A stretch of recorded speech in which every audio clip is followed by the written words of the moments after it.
In a world of constant distraction and endless options, the ability to set meaningful goals and follow through on them remains one of life's greatest challenges. As Epictetus once asked, "How long are you going to wait before you demand the best for yourself?" This question, posed nearly 2,000 years ago, still strikes at the heart of our modern struggle with purpose and achievement. The ancient Stoics, philosophers like Marcus Aurelius, Seneca, and Epictetus, developed a robust framework for setting and achieving goals that remains profoundly relevant today. Unlike many contemporary approaches that focus solely on external achievements, Stoic goal setting integrates virtue, personal control, and process-oriented thinking into a comprehensive system for meaningful accomplishment. This guide delves deep into the Stoic approach to goal setting, not as a mere productivity hack, but as a fundamental practice for living well. Through the wisdom of the Stoics, we'll explore how to establish clear intentions, maintain focus amidst distraction, overcome obstacles, and ultimately transform our aspirations into reality. Whether your aims are personal or professional, modest or ambitious, these timeless principles offer a pathway to achievement that aligns with your deepest values and promotes genuine well-being. Let us begin this journey together, starting with understanding what goal setting truly means through the Stoic lens. Section 1. The Stoic definition of goal setting. To the Stoics, goal setting was never merely about checking items off a to-do list or accumulating external markers of success. Instead, it represented something far more profound, a deliberate process of self-definition followed by aligned action. Epictetus articulated this approach with characteristic clarity: first say to yourself what you would be, and then do what you have to do. This two-part formula encapsulates the essence of Stoic goal setting. The first step is declaring an intention about your identity, not just what you want to have or accomplish, but who you aim to become. The second step is determining and executing the actions necessary to manifest that identity. Consider Marcus Aurelius, who, upon learning he would become emperor of Rome, set a goal not of conquest or wealth accumulation, but of character preservation. As he wrote in his journal, "Take care not to be Caesarified, or dyed in purple. It happens." So keep yourself simple, good, pure, serious, unpretentious, a friend of justice, God-fearing, kind, full of affection, strong for your proper work. For Marcus, the goal wasn't to achieve the position of emperor that was thrust upon him. His goal was to remain the man that philosophy wished to make him, despite the corrupting influence of absolute power. His journal entries in Meditations show his constant work toward that goal. This distinction between outcomes and actions, between the goal and the process, is central to Stoic thinking.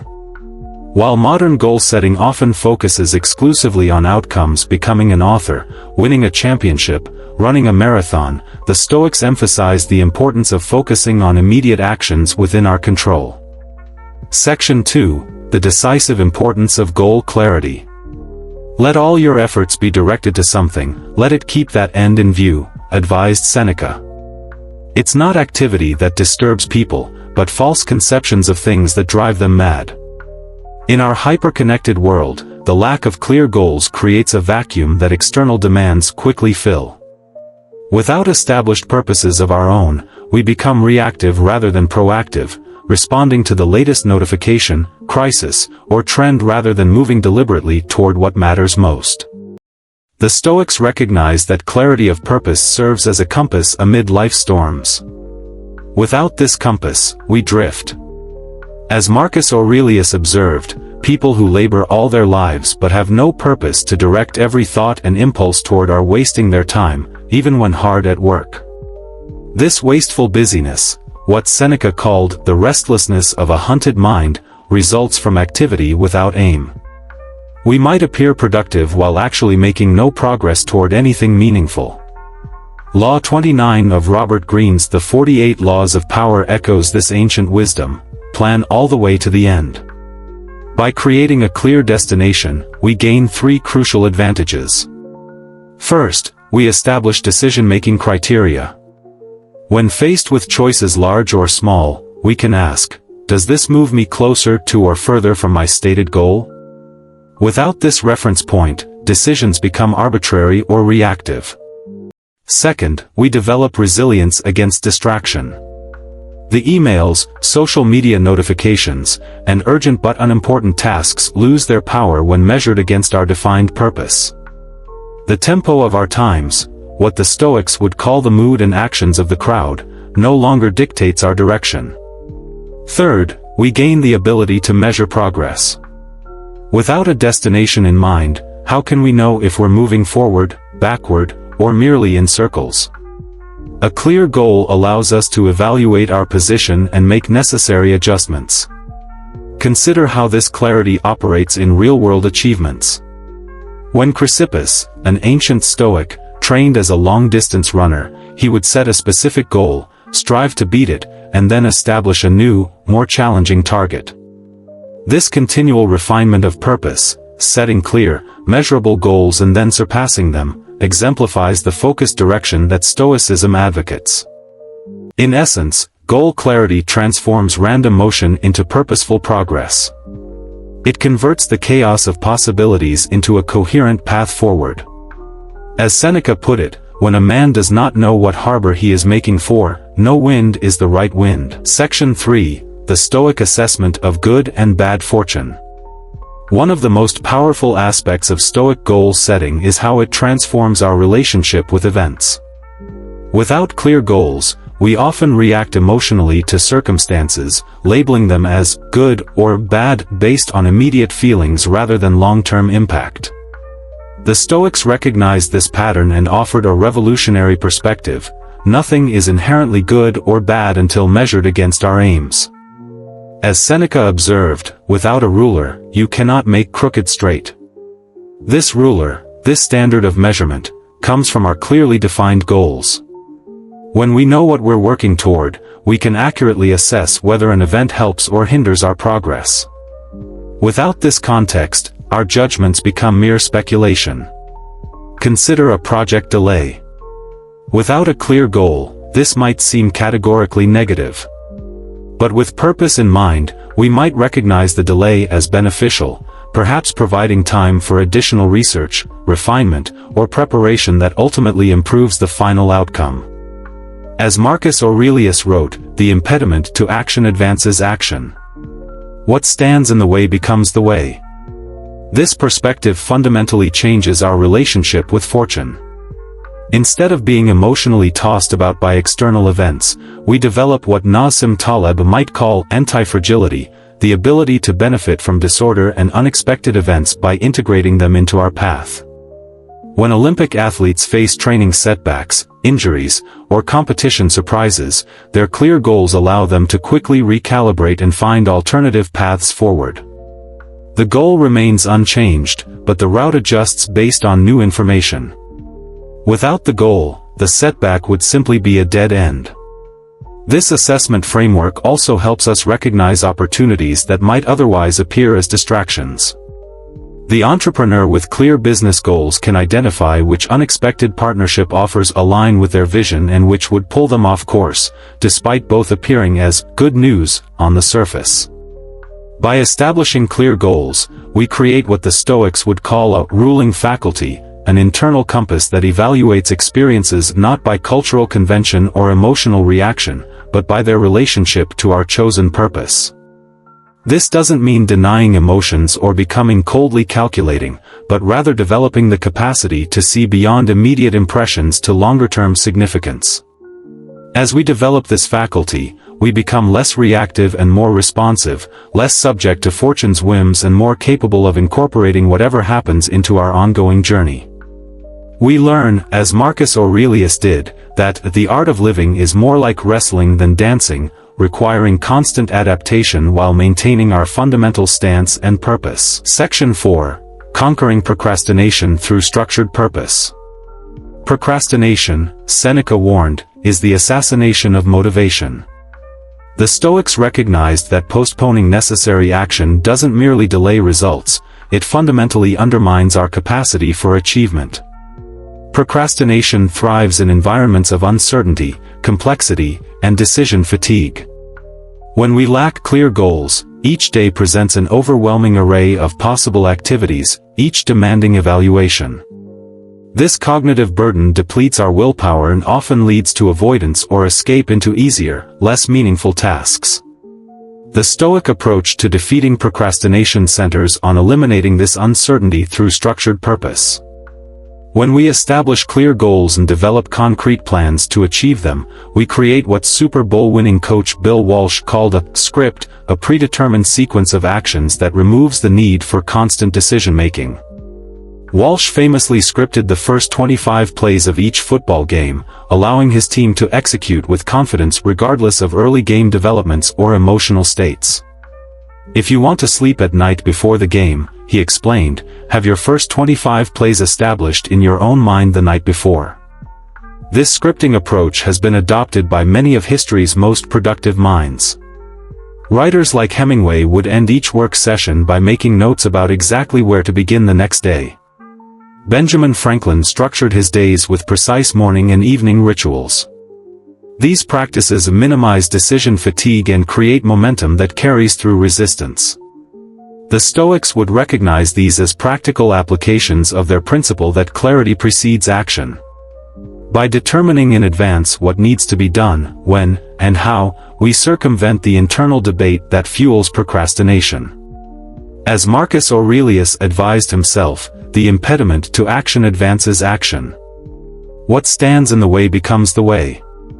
For modern application, consider creating implementation intentions, specific plans that follow the format, when situation X occurs, I will perform response Y. Research shows this approach dramatically increases follow-through. Rather than the vague intention to exercise more, you might specify, on Monday, Wednesday, and Friday at 7 a.m., I will do a 30-minute workout at home before breakfast. This structured approach combats procrastination in 3 ways. It eliminates decision fatigue by predetermining actions. It creates clear triggers for behavior, reducing reliance on motivation. It breaks down overwhelming goals into manageable steps. As Marcus Aurelius advised, concentrate on what's in front of you, and stop being aimless. Through structured purpose, we transform the paralysis of procrastination into the momentum of progress. Section 5. The dichotomy of control in goal setting. There is never a need to get worked up about things you can't control, wrote Marcus Aurelius, articulating one of Stoicism's most fundamental principles. When applied to goal setting, this principle, what Epictetus called the dichotomy of control, transforms how we define success and approach achievement. Epictetus described this distinction as our chief task in life, saying we must identify and separate matters so that I can say clearly to myself which are externals not under my control, and which have to do with the choices I actually control. For goal setting, this principle establishes a crucial rule: set goals that are up to you, goals within your control. Consider the difference between these two goals. Win the championship this season. Master the fundamental skills of my sport and give maximum effort in every practice and game. The first goal, winning, depends on countless factors outside your control: opponent's performance, referee decisions, teammates' health, and even luck. The second goal, while still challenging, depends primarily on factors within your control: your preparation, effort, and focus. This distinction isn't merely semantic. It fundamentally changes how we experience the pursuit of excellence. When we set goals based on externals, winning, recognition, wealth, we place our sense of success or failure in the hands of others. When we set goals based on internals, effort, practice, character, we maintain agency regardless of circumstances. Mark Manson, author of the 8 million copy bestseller The Subtle Art of Not Giving a**ck, demonstrated this principle when approaching his second book. Rather than setting a goal to match or exceed his first book's sales, an external, he focused on writing a better book, an internal. It might bomb. It might sell really well, he acknowledged. Fans might love it. They might hate it. But I truly believe it is a better book. So, regardless of the worldly result, I will always be proud of it. This approach doesn't mean abandoning ambition. Rather, it redirects ambition toward what the ancient Stoic Posidonius advised the Roman general Pompey: be best, rather than be the best. Focus on mastery, self-mastery, rather than comparison with others. When we set goals within our control, we gain several advantages. Resilience against setbacks, since external obstacles don't define our success. Consistent motivation, since action remains possible regardless of circumstances. Greater satisfaction, since achievement depends on our own efforts rather than others' validation. This doesn't mean external outcomes like winning or recognition aren't desirable or won't often follow from our efforts. They frequently do. But by focusing our goals on what we can control, we create a foundation for sustainable excellence regardless of external results. Section 6. The Principle of Essential Focus. Ask yourself at every moment, is this necessary?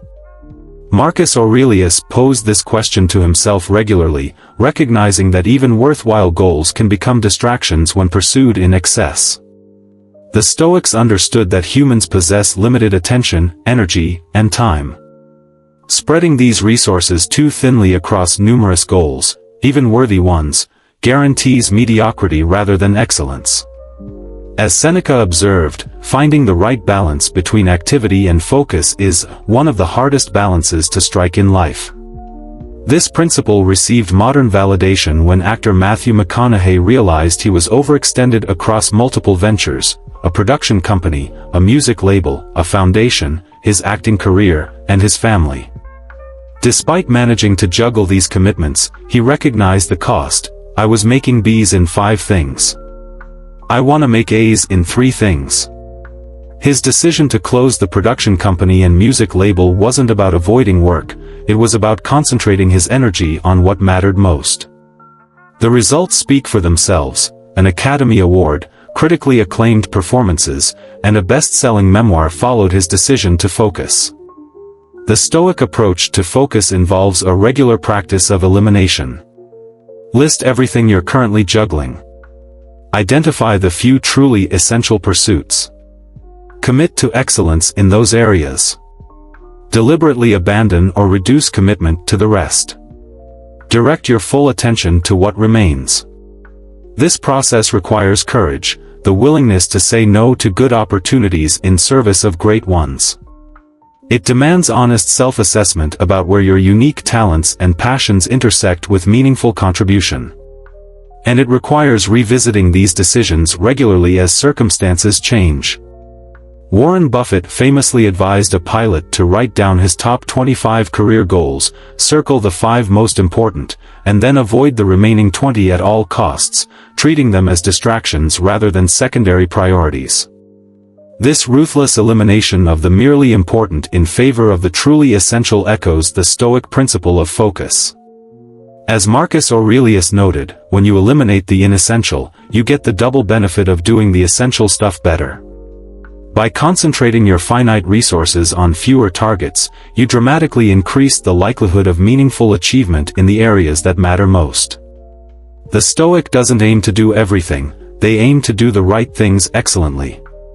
They understand that, as Seneca put it, to wish to be well at all costs is the mark of a mind attentive to externals.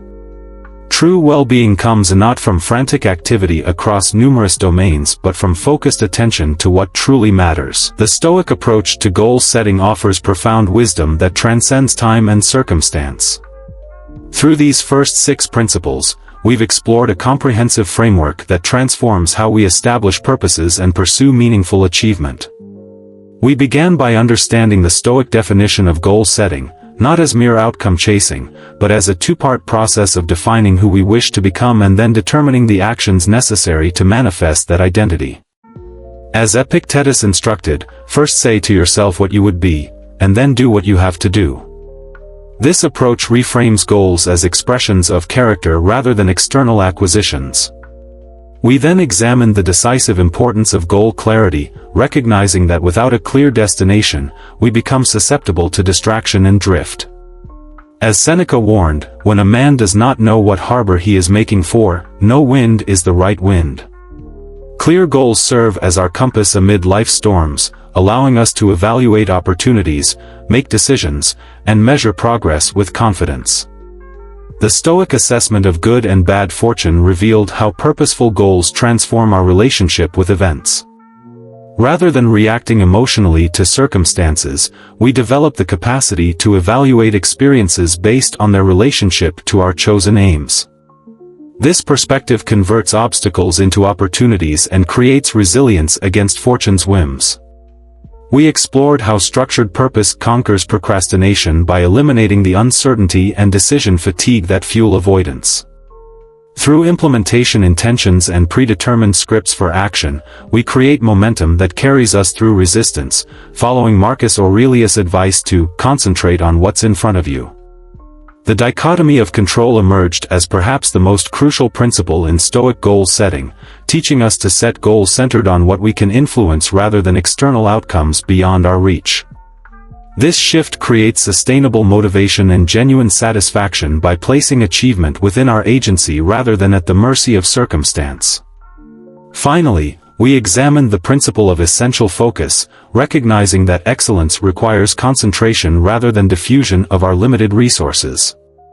By courageously eliminating the merely important in favor of the truly essential, we create space for meaningful achievement in the areas that matter most. Together, these principles form a powerful foundation for purposeful living. They guide us away from the reactivity, comparison, and scattered attention that characterize much of modern life toward the proactive, internally driven, and focused approach that has characterized history's most impactful individuals. As we continue exploring the Stoic path to goal setting, we'll build upon these fundamentals to address the practical aspects of achievement, from realistic assessment to adaptability to the crucial role of community.